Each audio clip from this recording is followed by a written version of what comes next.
আমার যে আপা বলছিল তানভীরের কপালটা পুড়ছে ভাই, অবশেষে বুঝছেন, অবশ্যই তানভীরের কপালটা পুড়ছে। আমরা সবাই মনে করছিলাম যে শেখ হাসিনা মনে হয় কল রেকর্ডটা ইচ্ছাকৃতভাবে ফাঁস করছে, না, শেখ হাসিনা ইচ্ছাকৃতভাবে ফাঁস করে নাই, অথবা এটা ভিন্ন খাতে চলে গেছে বিধায় এই ধরনের অ্যাকশন নিছে। অ্যাকশন নিছে বলবো, তারা কিছু কথা বলি। যখন তারা শেখ হাসিনার কথোপকথনের অডিও ক্লিপ ছড়িয়ে পড়ে সামাজিক যোগাযোগ মাধ্যমে। হাসিনাকে ফোনে আপা আপা বলা অডিও ক্লিপটি ছড়িয়ে দেওয়ার অভিযোগে যুক্তরাষ্ট্রের new York Awami League Jackson Heights unit কমিটির সাধারণ সম্পাদক মোহাম্মদ তানভীর কায়সারকে দল থেকে বহিষ্কার করেছে। শেখ হাসিনার সাথে আমার যে কথোপকথনটা ভাইরাল হয়েছে, এটা আমারই কথোপকথন ছিল, আমি কথা বলছি এবং আমি ওনার সাথে একাধিকবার কথা বলেছি। যে কল রেকর্ডটা ভাইরাল হয়েছিল এটা ছিল আমার প্রথম কল রেকর্ড, যেদিন প্রথম কথা বলি আমি। আসসালামু আলাইকুম রহমতুল্লাহ, সবাই কেমন আছেন? আশা করি সবাই অনেক অনেক ভালো এবং সুস্থ আছেন। সবাইকে স্বাগতম জানাচ্ছি আমাদের আরেক নতুন ভিডিওতে। প্রতিদিনের মতো আমি আপনার সিরিয়াত ফারুকি আবারও চলে আসলাম নতুন একটা ভিডিও নিয়ে। আজকের ভিডিও টাইটেল এবং থাম্বনেল দেখে ইতিমধ্যে ভিডিওর শুরুতে আপনারা কিছু অংশ বিশেষ দেখেছেন, ইতিমধ্যে বুঝতে পেরেছেন আজকের ভিডিওর মূল আলোচনা বা মূল বিষয়বস্তু কি। তো দর্শক, এই বিষয় নিয়ে আর বেশি বিস্তারিত বলবো না, কারণ বিস্তারিত বলতে গেলে ভিডিওটা অনেক লম্বা হয়ে যাবে। আমি সংক্ষেপে করার ক্ষেত্রে মূল আলোচনা চলে যাচ্ছে। তার আগে আপনার কাছে ছোট একটি অনুরোধ জানিয়ে রাখতে চাই, যদি আমাদের চ্যানেলটিতে এক নতুন থাকবেন চ্যানেলটি সাবস্ক্রাইব করে সাথে থাকবেন। যদি ইতিমধ্যে সাবস্ক্রাইব করেছেন তাহলে আপনাদেরকে অসংখ্য ধন্যবাদ জানাচ্ছি। তো দর্শক, আর বেশি কথা না বলে আমরা ভিডিও ফুটেজগুলোর মাধ্যমে বাকি বিস্তারিত অংশগুলো দেখে আসবো।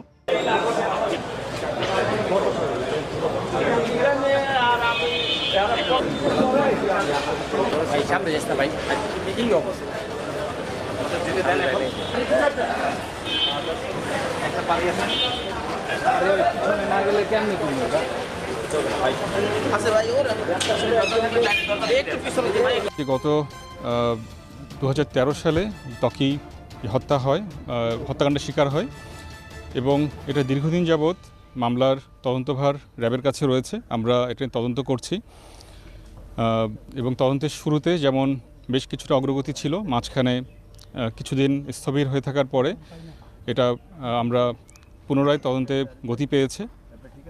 এর অন্যতম প্রধান কারণ হচ্ছে আমরা র্যাব হেডকোয়ার্টার্সের সহায়তা পাচ্ছি। র্যাব হেডকোয়ার্টার্সের তদন্ত শাখা এবং গোয়েন্দা শাখা তাদেরও আমাদের ব্যাটালিয়নকে সহায়তা করছেন এবং আমরা নেসেসারি গাইডলাইন পাচ্ছি। বর্তমানে আপনারা জানেন আমরা খুব রিসেন্টলি আমরা 5 জনকে অ্যারেস্ট করতে সক্ষম হয়েছি। এদের ভিতরে একজন 164 ধারা জবানবন্দি দিয়েছেন এবং তার জবানবন্দিতে এবং অন্যদের জিজ্ঞাসাবাদে আমরা বেশ কিছু গুরুত্বপূর্ণ তথ্য পেয়েছি। তারই ধারাবাহিকতায় আমাদের এই বর্তমান অ্যারেস্টসমূহ।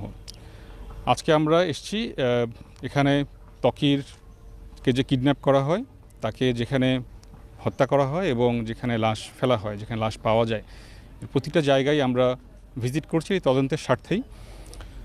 এখানে যিনি তদন্ত অফিসার আছেন তিনি আমাদের সাথে রয়েছেন এবং তারা সহকারীও যারা রয়েছেন তারা আমরা সবাই মিলেই আমরা লোকেশনগুলো দেখছি।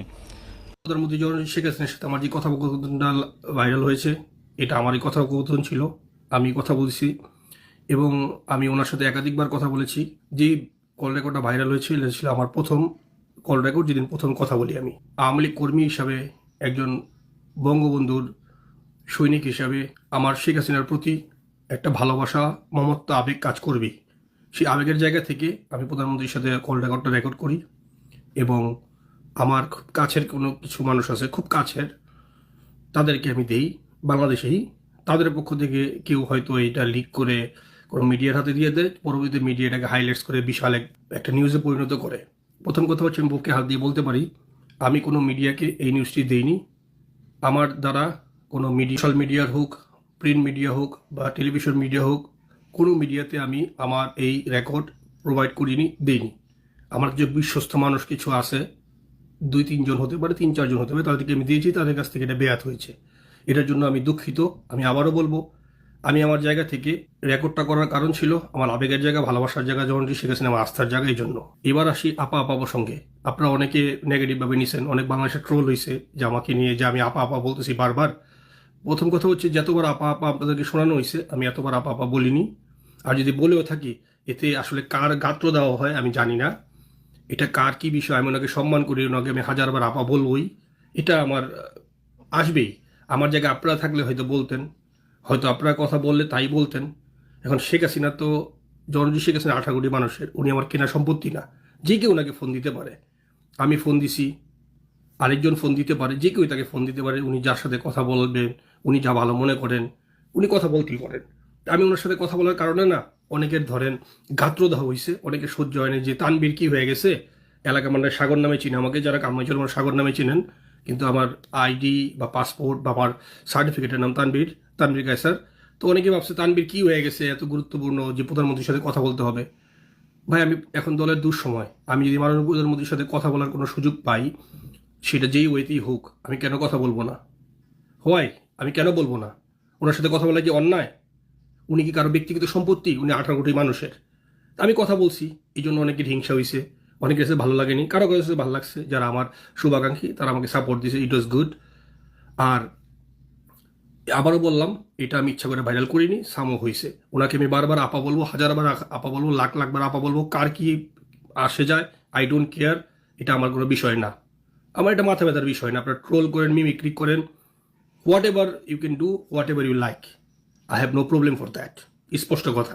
আমাকে নিয়ে একটা গুজব ছড়ানো হয়েছে বাংলাদেশের প্রতিষ্ঠিত প্রিন্ট মিডিয়া, ইত্তেফাক, মানব জমিন, তারপর হচ্ছে যুগান্তর, কালবেলার মতো জাতীয় পত্রিকা। পত্রিকা হচ্ছে মানুষের আয়না, মানুষের কাছে আয়না। পত্রিকার মধ্যে মানুষ সারা পৃথিবীর, সারা দুনিয়ার সমস্ত খোঁজখবর দেখে। তারা আমার নামে একটা বানোয়াট নিউজ করে দিয়েছে, আমি আমেরিকাতে নাকি এসেছি, আমেরিকাতে এসে আমি আওয়ামী লীগ সরকারের বিরুদ্ধে অ্যাসাইলাম ক্লেম করি, এখানে নাকি আমার ডকুমেন্টস হয়েছে, আমি নাকি আওয়ামী লীগ দাবি করতেছি। আচ্ছা, যারা বিদেশে থাকেন তারা জানেন, আপনি যেই সরকার ক্ষমতায় থাকে তাদের বিরুদ্ধে অ্যাসাইলাম যদি ক্লেম করেন, তাহলে আপনি সেই সরকারের কোনো কর্মকাণ্ডে অংশগ্রহণ নিতে পারবেন না।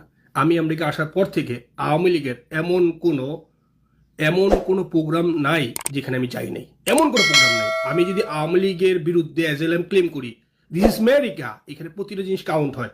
আমি কি আওয়ামী লীগের বিরুদ্ধে অ্যাসাইলাম ক্লেম করে আমেরিকাতে আওয়ামী লীগ মিডিল মিসিং করি? স্টুপিডের মতো কথা।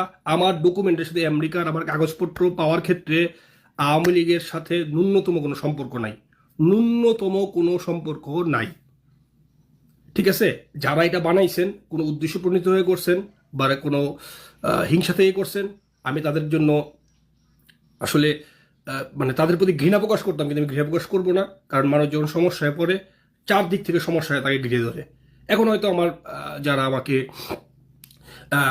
ভাল লাগতেছে না, পছন্দ করতেছে না, তারা তাদের মতো করে নিউজ করছে, এবং এটার চক্রের সাথে জড়িত আমাদের নিউ ইয়র্কের হয়তো কয়েকজন হয়তো থাকতে পারে, এবং বাংলাদেশের কয়েকজন। আমি সেটা প্রমাণ পেয়েছি এবং আমি মাননীয় প্রধানমন্ত্রীর কাছে ইতিমধ্যে পাঠিয়ে দিয়েছি কারা এটা ভাইরালের সাথে জড়িত এবং কারা এটাকে বড় টপিক করেছে। আমি অলরেডি পাঠিয়ে দিয়েছি।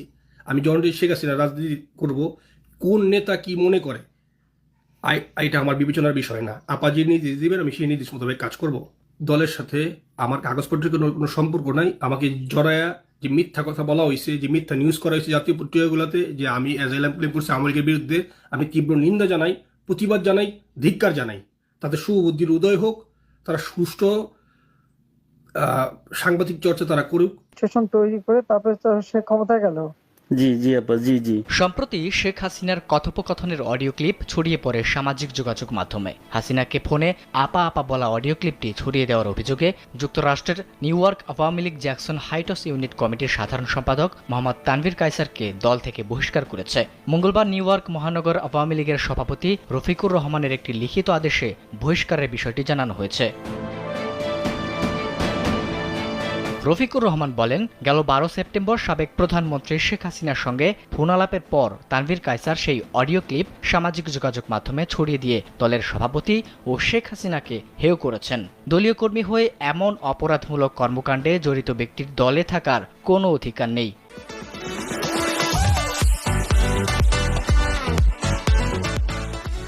বারবার সতর্ক করা সত্ত্বেও তানভীর কায়সার দলের নীতি, আদর্শ, চেতনা ও মূল্যবোধ বিরোধী কর্মকাণ্ডে লিপ্ত থাকায় তাকে দলীয় সিদ্ধান্তে বহিষ্কার করা হয়।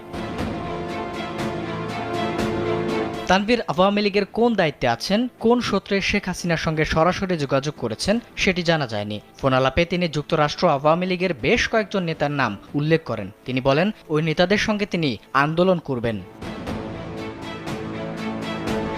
তানভীর আওয়ামী লীগের হাতে নির্যাতিত দাবি করে যুক্তরাষ্ট্রে রাজনৈতিক আশ্রয় নিয়েছেন বলে জানা গেছে। তিনি 2019 সালের 4 জুন লস অ্যাঞ্জেলেস হয়ে যুক্তরাষ্ট্রে ঢোকেন। তার ভিসাটি ছিল ভ্রমণ ভিসা। 2020 সালের 7 মে দেশটিতে রাজনৈতিক আশ্রয়ের আবেদন করেন। এরপর 2021 সালের 24 জানুয়ারি তার বাংলাদেশি পাসপোর্টের মেয়াদ শেষ হয়ে গেছে বলেও জানা গেছে। গেল 5 আগস্ট ছাত্র জনতার আন্দোলনের মুখে পদত্যাগ করে দেশ ছেড়ে ভারতে পালিয়ে যান সাবেক প্রধানমন্ত্রী শেখ হাসিনা। এরপর থেকে শেখ হাসিনার সঙ্গে অনেকেরই কথোপকথনের অডিও ফাঁস হচ্ছে। সামাজিক যোগাযোগ মাধ্যমে কেউ কেউ বিষয়টিকে উদ্দেশ্য প্রণোদিত বলেও মন্তব্য করেছেন। তবে এসব কল রেকর্ড কিভাবে ফাঁস হচ্ছে তার কোনো সুনির্দিষ্ট তথ্য প্রমাণ পাওয়া যায়নি। সাবেক প্রধানমন্ত্রী শেখ হাসিনার সঙ্গে তানভীরের ফোন আলাপ কিভাবে ফাঁস হলো এ নিয়ে যুক্তরাষ্ট্র আওয়ামী লীগের নেতাকর্মী সহ প্রবাসীদের মনেও নানান প্রশ্ন দেখা দিয়েছে। আবিদ হাসান, আপা আপা বলে যে গলা ভেঙে ফেলছিল 128 বার যে আপা বলছিল, তানভীরের কপালটা পুড়ছে ভাই অবশেষে, বুঝছেন? অবশ্যই তানভীরের কপালটা পুড়ছে। আমরা সবাই মনে করছিলাম যে শেখ হাসিনা মনে হয় কল রেকর্ডটা ইচ্ছাকৃতভাবে ফাঁস করছে। না, শেখ হাসিনা ইচ্ছাকৃতভাবে ফাঁস করে নাই, অথবা এটা ভিন্ন খাতে চলে গেছে বিধায় এই ধরনের অ্যাকশন নিচ্ছে। অ্যাকশন নিচ্ছে বলবো, তারাই কিছু কথা বলি। যখন তারেক রহমান সাহেব ভিডিও কলে পৃথিবীর বিভিন্ন দেশে তার নেতাকর্মীদের সাথে কথা বলতো, মিটিং করতো, শেখ হাসিনা আওয়ামী লীগ এটা নিয়ে হাসাহাসি করতো। একজন ইউনিয়ন পর্যায়ে ছাত্রলীগের নেতাও এটা নিয়ে হাসাহাসি করতো যে বিএনপির এই অবস্থা, বিএনপি বাংলাদেশে কোনোদিন আসবে না। এখন তোরা খেয়াল কর, তোর নেত্রী একজন ছাত্রলীগের কর্মীর সাথেও ফোনে কথা বলতেছে। এটা সময় খারাপ আর ভালোর পার্থক্য। সময় খারাপ আর ভালোর পার্থক্য যদি বুঝতে পারিস, অনেক কিছু সহজ হয়ে যাবে। এটা এখন আওয়ামী লীগ ফেস করতেছে। একজন নিম্নমানের যে আওয়ামী লীগের পক্ষে কথা বলতেছে, তার সাথে শেখ হাসিনা কথা বলতেছে। কেন কথা বলতেছে? কারণ শেখ হাসিনার এখন কি অবস্থাটা আপনারা ভালো করে জানেন। যাই হোক, আমি কিছু বললাম না, তারপরে বলি, শেখ হাসিনা আজকের এখানে আসার জন্য, শেখ হাসিনার এই ভয়ঙ্কর পতনের জন্য দায়ী কি জানেন? শেখ হাসিনা তেল মারা জিনিসটা পছন্দ করতো। শেখ হাসিনা বুঝতো যে তাকে তেল মারতেছে, তারপরে শেখ হাসিনা এই জিনিসগুলো খুব এনজয় করতো। এই জন্য এটা কাল হয়ে দাঁড়াইছে। আপনারা জানেন এই কিছুদিন আগেই যে মোজাম্মেল বাবু ভাই, এই লোকটার পর যে আমার প্রতি যা রাগ ছিল, আমার বিশ্বাস করবেন না, মানে সেই লেভেলের রাগ ছিল। এই লোকটা তারেক রহমান সাহেবকে কখনো রেসপেক্ট দিয়ে কথা বলতো না। মির্জা ফখরুল ইসলাম আলমগীর সাহেবকে ফখরুল বলে ডাকতো, কখনো রেসপেক্ট দেয় না। সে মনে করছিল কি যে শেখ হাসিনা যেহেতু আছে, সে কোনোদিনও যাবে না, আর সে ভোগ করে খাবে। তার স্ত্রী কিন্তু কোঠাতে আপনার ইয়া করছিল, এই তেল মেরে কোঠাতে আপনার এমপি মানাইছিল, মহিলা কোঠাতে। আপনারা জানেন তেল মারা কোঠায় যে শেখ হাসিনা এই তেল মারাটা পছন্দ করতেন। আর শেখ হাসিনার পতনের জন্য সব থেকে বড় দায়ী যেটা, আমি জানি না শেখ হাসিনা ফেসবুক চালায় কি চালায় না। শেখ হাসিনা বলছে সে ফেসবুক চালায় না, আমি এটা বিশ্বাস করি না, সে ফেসবুক চালায়। আর বাংলাদেশে সব থেকে জনপ্রিয় যে সোশ্যাল মিডিয়া প্ল্যাটফর্ম, সেটা হচ্ছে ফেসবুক। এই ফেসবুক যদি না চালায় শেখ হাসিনা, তার উচিত এখন থেকে ফেসবুক চালানো। অ্যাটলিস্ট বাংলাদেশের জনগণ কি চায়, কি বলে, এটা সে সহজেই দেখতে পারবে।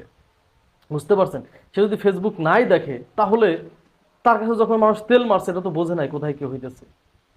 তাকে তেল মারলে সে খুশি হইতো। এই যে লোকটা যে আপা আপা আপা আপা বইলে যে 11 মিনিট না 8 মিনিটে আপাই বলছে 128 বার, এই যে তেল মারা, সেই লেভেলের তেল মারা। সে মনে করছে আপা আমার ফোন দিছে, আমার মনোনয়ন ঠেকাইকে কামরাঙ্গি চলে যেখানে আছে ওই আসনে আমার মনোনয়ন কনফার্ম হয়ে গেছে, আমি আপারে যত প্রকার তেল মারতে পারি মারি। আপা আপনি ছাড়া কেউ নাই, আপা আপনি এত কিছু করে ফেলছেন, যা করছেন তা মানে বুঝেনি তো কি লেভেলে চাপা মারছে। কিন্তু চাপা মারের দিন শেষে কি হইলো? সে জ্যাকসন হাইট না কি আমেরিকাতে, সেইখানের আওয়ামী লীগের সাধারণ সম্পাদক ছিল, তাকে ওইখান থেকে বহিষ্কার করে দিছে। বহিষ্কার করছে যে এই কল রেকর্ডটা ফাঁস করার জন্য কিন্তু একটা প্রতিক্রিয়া বাংলাদেশে দেখা দিছে, এই কল রেকর্ডটা ফাঁস করার জন্য। এখন কল রেকর্ডটাকে শেখ হাসিনা প্ল্যান করেই ফাঁস করছে, অথবা তানভীর ইনি প্ল্যান করে ফাঁস করছে। কেন? যে সে দেখাইছে যে আমার সাথে আবার কথা হয়েছে, হ্যাঁ আমি সেই লেভেলের নেতা, আমার সাথে আবার কথা হয়েছে। কিন্তু তোর আপার যে একটা বাংলাদেশের যে একটা ইঁদুরের যে দাম আছে, সেই দাম নাই, সেটা আসলে ওরা বোঝে নাই। বুঝতে পারছেন? ওরা এটা বোঝে না ভাই। গতকালকে আমার একজনের সাথে কথা বললো, সে আওয়ামী লীগ করতো, যাই হোক আমার সাথে মাঝে মাঝে কথা হইতো, যেহেতু একসাথে পড়ালেখা করছি। ও আমাকে একটা কথা বলছে যে গাছ যদি না থাকে ডালপালা বাঁচে কিভাবে। বুঝতে পারছেন? আশা করি বুঝতে পারছেন যে গাছ যদি না থাকে ডালপালা কিভাবে বাঁচে। ভাই তুই তেল কারে মারিস, রে ভাই, সে গাছই তো বাঁচতেছে না, তুই ডালপালা তুই বাঁচবি কিভাবে? এসব তেল মারা ছাড়, জনগণের কাতারায় বাংলাদেশের জনগণ কি বলে সেই কথা বল, কাজে লাগবে ভাই। এইগুলা ছাড়, চামচামি ছাড়। অ্যাটলিস্ট শেখ হাসিনা চামচামি আর করিস না। বাংলাদেশের জনগণের কাছে ক্ষমা চায়, নতুন একটা দল গঠন কর, এটাই বেটার হবে। কারণ সবাই ভিডিওটা দেখে বিস্তারিত বুঝতে পেরেছেন আজকের ভিডিওর মূল আলোচনা। ভিডিওটি দেখে আশা করি আপনার কাছে ভালো লেগেছে। ভিডিওটি কেমন লেগেছে কমেন্টে জানিয়ে ফেলুন। দেখাবো না কোনো ভিডিওতে, আমাদের চ্যানেলটিতে নতুন থাকলে চ্যানেল সাবস্ক্রাইব করে সাথে থাকবেন। এতক্ষণ সাথে থাকার জন্য সবাইকে অসংখ্য ধন্যবাদ। আজ এতটুকুই, দেখাবো না কোনো ভিডিওতে। পাল্টা সুস্থ থাকবেন, চ্যানেলে নতুন থাকলে চ্যানেল সাবস্ক্রাইব করে সাথে থাকবেন। আল্লাহ হাফেজ।